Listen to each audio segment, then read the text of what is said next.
Hey guys, welcome back to another episode of Crossing the Line. We're going to be looking at the story from Business Today, incoming World War III that we seem to be marching towards every day. We've got the Palestinian-Israeli conflict going on now that seems to be spilling over into other countries like Syria. We've got the Ukraine-Russia conflict, where now Ukraine is bombing people in Africa. Seems to be that the whole world has gone cuckoo and no one seems to be calming it down. Usually the US would step in and say we need to, let cooler heads prevail. Even Canada would do these things, but now they're too preoccupied with the war that is going on at home. You got Trudeau locking down his own people and silencing them, not letting them get anywhere near the news, stopping anyone from speaking out, locking up people who disagree with him. You've got, unless you're a Nazi, then they'll let you give you a round of applause in Parliament in Canada. You've got Biden, who doesn't know what day it is, who probably shits his pants on a regular basis, is too busy trying to put his rival in prison for things that don't make any sense, honestly. And I see the next upcoming election in America turning into a civil war very, very quickly and very easily. I don't see any countries out there, or anyone from NATO to the United Nations or anything like that, coming out and telling everyone to calm down. It just seems to be escalating on a daily basis. So we'll get into the story here for Business Today and let me know what you guys think down in the comments below. And let's get into it. Pre-hot war to brutal World War III, Ray Dalio explains how Israel, Hamas, and Russia-Ukraine conflicts can spiral out of control. Ray Dalio, a billionaire investor and founder of the investment management company Bridgewater Associates, said that the Israel, Hamas, and Ukraine wars should raise a revulsion and fear in everyone. He said these are hot wars that will cost allies of these countries a lot and has a potential to spiral out of control and become an international war. These wars reveal the unimaginably terrible and revolting ways people can treat other people, he said. Not one anywhere can be sure that they won't find themselves in the middle of a war, he stated in a blog titled Another Step Towards International War, where he also cites to his book Principles of Dealing with the Changing World Order. Although Israel, Ukraine, Russia and Hamas are involved in hot wars, thankfully the major powers, China and the US, are not. But they might be at the brink of one, he said. Dalio added that it remains to be seen how far the war spreads and how great the powers will react. Dalio said that he hopes the horrific and tragic images will encourage restraint. Assessing how things have played out in the past, Dalio said that it seems clear that the warring sides have crossed the lines from contained pre-hot war conflicts to uncontained hot wars that are expected to remain brutal to the end. Wars like these are more likely to spread than subside, he said, adding that they have potential to be a much more horrific hot world war. This world is changing in ways we haven't happened in our lifetimes, but many times in history, he said. It listed big five forces that always interact to drive the confluence of all major changes in the world: debt, money or economic force, political conflicts due to irreconcilable wealth and vague value gaps, geopolitical conflicts, forcing of nature like droughts, flood and pandemics, and human interventionists or new technologies. It's completely terrifying to see what the world and what the government did to everyone over the last few years with the old cough, and it's terrifying to see that they just don't seem to be getting rid of any of their powers that they grabbed over the last few years. We're seeing Israel and Palestine conflict escalate in a way that it hasn't since the inception of Israel. I'd say the all-out war on information that is exploding across the internet on things like X and Facebook and Instagram, things like that. We're seeing that AI is playing a major role in these conflicts now, and the major role in our news cycle. We're seeing images that we think are real that could be fake, and things that we think are fake that are real. It's hard to tell what is going on, what the truth is a lot of the time. And a lot of people who don't understand that, a lot of people who haven't kind of followed along with technology, like the older generation that are a little bit behind, they seem to be the ones that get tricked into these things. And it's also shocking that they're the ones with the money. They seem to be throwing that around to causes like sending it to Ukraine and sending it to Israel or Palestinians in some cases. No one is out there saying that we need to calm down and need to stop killing each other, except for, honestly, the only person I've seen saying stop killing each other, like a big political name, is Donald Trump. I don't see anyone on the left saying for Palestine to stop murdering Israelis. They're only screaming for Israelis to stop retaliating to Palestinians. We're seeing Russia invading Ukraine and kicking Ukraine's ass at the moment, and no one seems to be trying to stop that.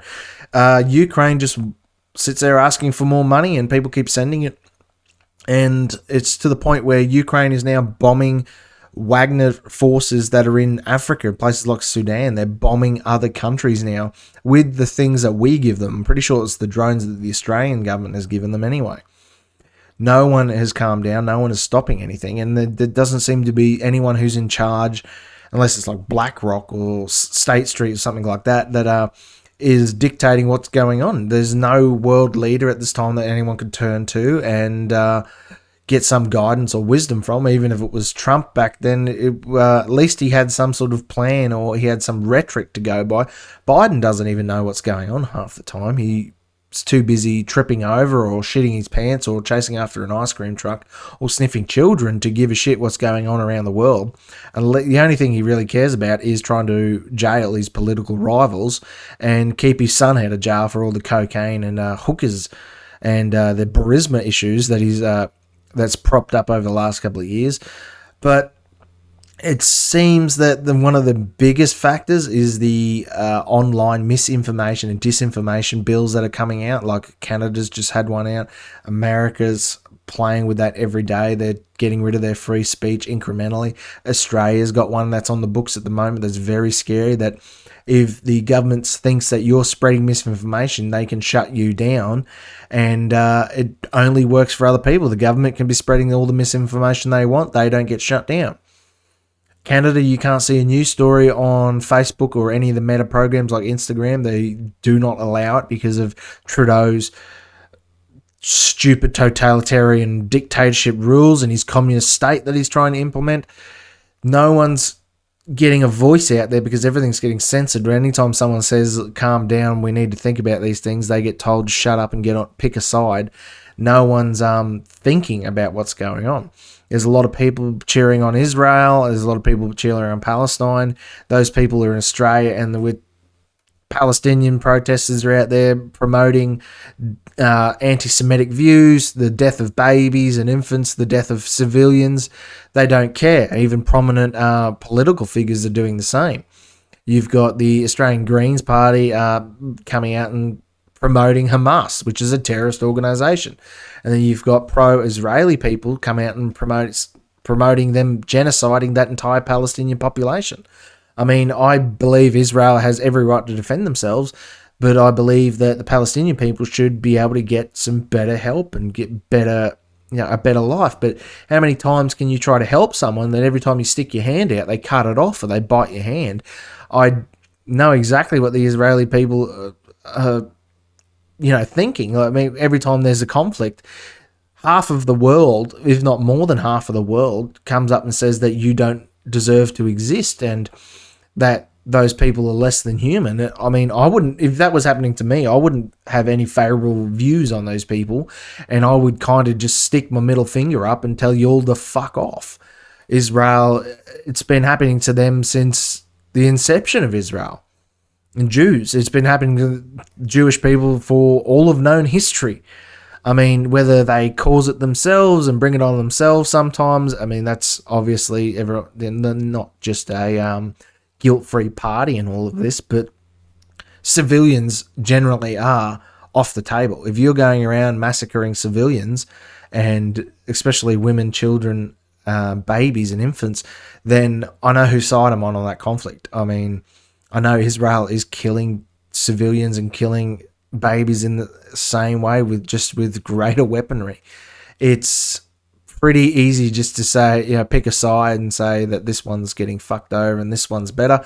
But it's hard to stay out of it and try to be neutral when I think everyone just needs to stop killing each other is the first thing, and so they can come to some sort of agreement. But no one seems to be calming down. We've got Israel, Ukraine, China is pushing in on Taiwan every day. There's a new story out saying China's invaded Taiwan's airspace and they're pushing ever closer.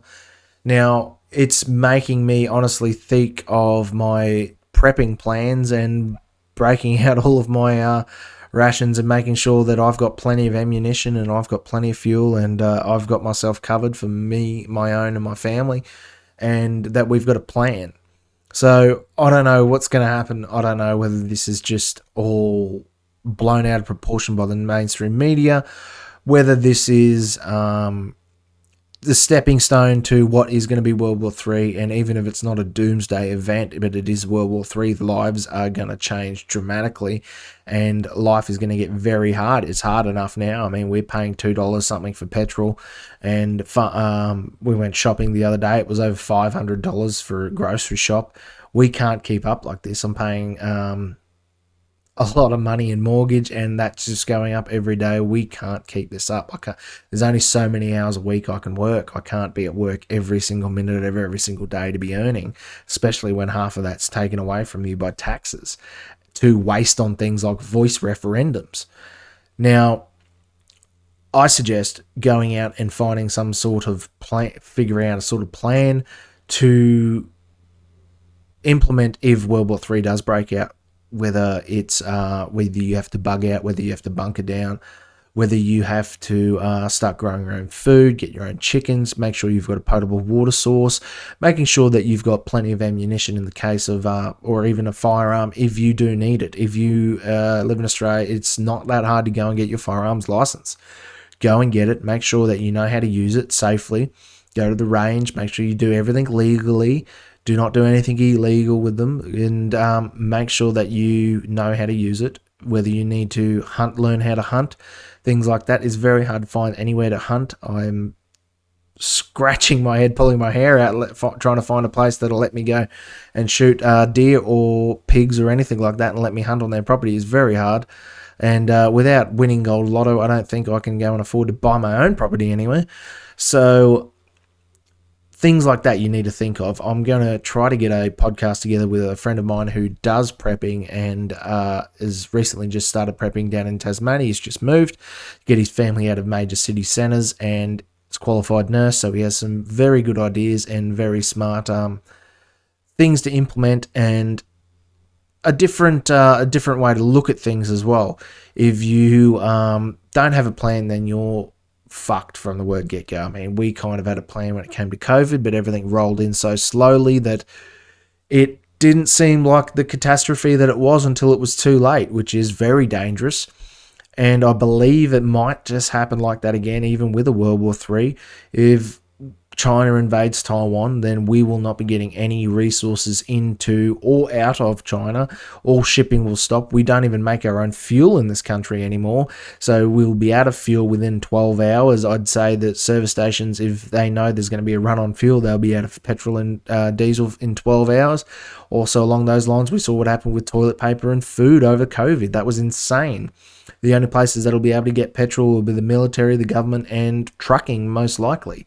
Anything to do with logistics for food and that, it's going to be a nightmare because no shopping centre has enough food to last 2 days.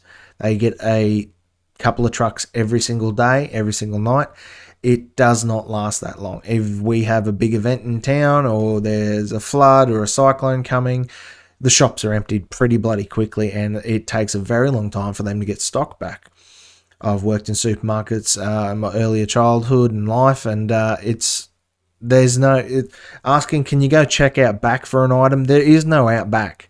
There is no stock out back generally. There may be a few pallets of loose things and stuff like that, maybe toilet paper because it's a big bulky item, but there's no stock out back. There is no, once those shelves are empty, they're empty the majority of the time. So maybe going around your local community, finding out other like-minded people, finding places where you can get food and water from, maybe even kitting out your car so it's got solar battery backup in your vehicle with a refrigerator, things like that, even a water bladder, like a lot of people when they're four-wheel driving do. If you have a four-wheel drive, you've got a good bug-out vehicle here in Australia because you might not be able to stay where you are. We're looking at nuclear weapons being used in the next conflict. Honestly, I don't see if World War III would break out or civil war in the US. China would obviously use that civil war for whatever reason they want to, and either take Taiwan or take South China Sea in force, and America won't be coming to help anyone or save anyone. They will be too busy killing each other. So get a plan together is what I'm saying. Get friends together, get your family together, figure out what you were going to do in the event that World War III breaks out. And honestly, there might not be much that we can do. There's a lot of bend over and kiss your ass goodbye of nukes start flying in a lot of places. If you live in a major city center, by the time you think you need to leave, it might be too late. There might not be any fuel. You need to figure it out. You need to start thinking about these things now, especially you have children, you have elderly people you need to take care of. It would be hard enough just to take care of yourself. I mean, think about how much work it is just to grow your own food, raise your own animals, just to feed one person. It is a nightmare to do that, and it is a nightmare to do it in a lot of parts of this country because it is so arid and dry, and we have massive risks like fire and floods. It's a danger, and I think now is a good time, last minute kind of thing, but it is a good time to start thinking about prepping, getting yourself some food put away just for a rainy day. I mean, we have that many natural disasters here in Australia, whether it's fire, floods, cyclones, you name it, pandemics. It's a good idea to put some rations aside, go and buy some long life food products, anything like that, MREs. Make sure that you've got, ability to generate power, charge your phone, things like that. In an emergency, it's never a bad idea. And come up with a plan of how to get you and your family to safety, because don't just think that you can stay where you are. I'm in a very remote part of Australia. An hour's drive to a major town. It's not that big of a deal, but even here might not be safe. If you were too close to a major city centre like Sydney or something like that, where they could possibly drop a nuke, or a military base even, there is issues there. So think about it, because I don't see any of this getting any better. I don't know if I'm a bit black-pilled on it or what, but it is a major danger, and I've got a daughter on the way, and now I've got to start thinking about things like that a little more. And I may have slacked off over the last few years with prepping and getting ready and growing my own food and things like that. But half a dozen chickens and some veggie gardens and that go a long way at the end of the day, and make sure that you're learning things more than anything. If you can't afford to buy food and long life prep, God knows, it's expensive, and I can't afford to do any of that kind of thing. So learn. Knowledge is power. Knowledge is the key. And making a plan. It's just like a fire safety plan or a flood plan. If you live in an area where it's prone to fires or floods or cyclones, you have a plan in place, or you should have a plan in place for those things. So get a plan in place for the next lockdown, the next massive disaster, the next revolution, the next civil war, the next World War III, the next biological attack, because the way the world's going, we've been living through too many historical events in the last 6 years. I don't know about you, but even 23 years since 2000, there's been a few bloody historical events. I don't know if this has always been the case, but it just doesn't seem to be getting any better. It's escalating every single time. What do you guys think anyway? Let me know down in the comments below, and I'll see you in the next episode. Don't forget to leave a like, share, and subscribe to the channel. Comment down below, and I'll see you guys in the next video.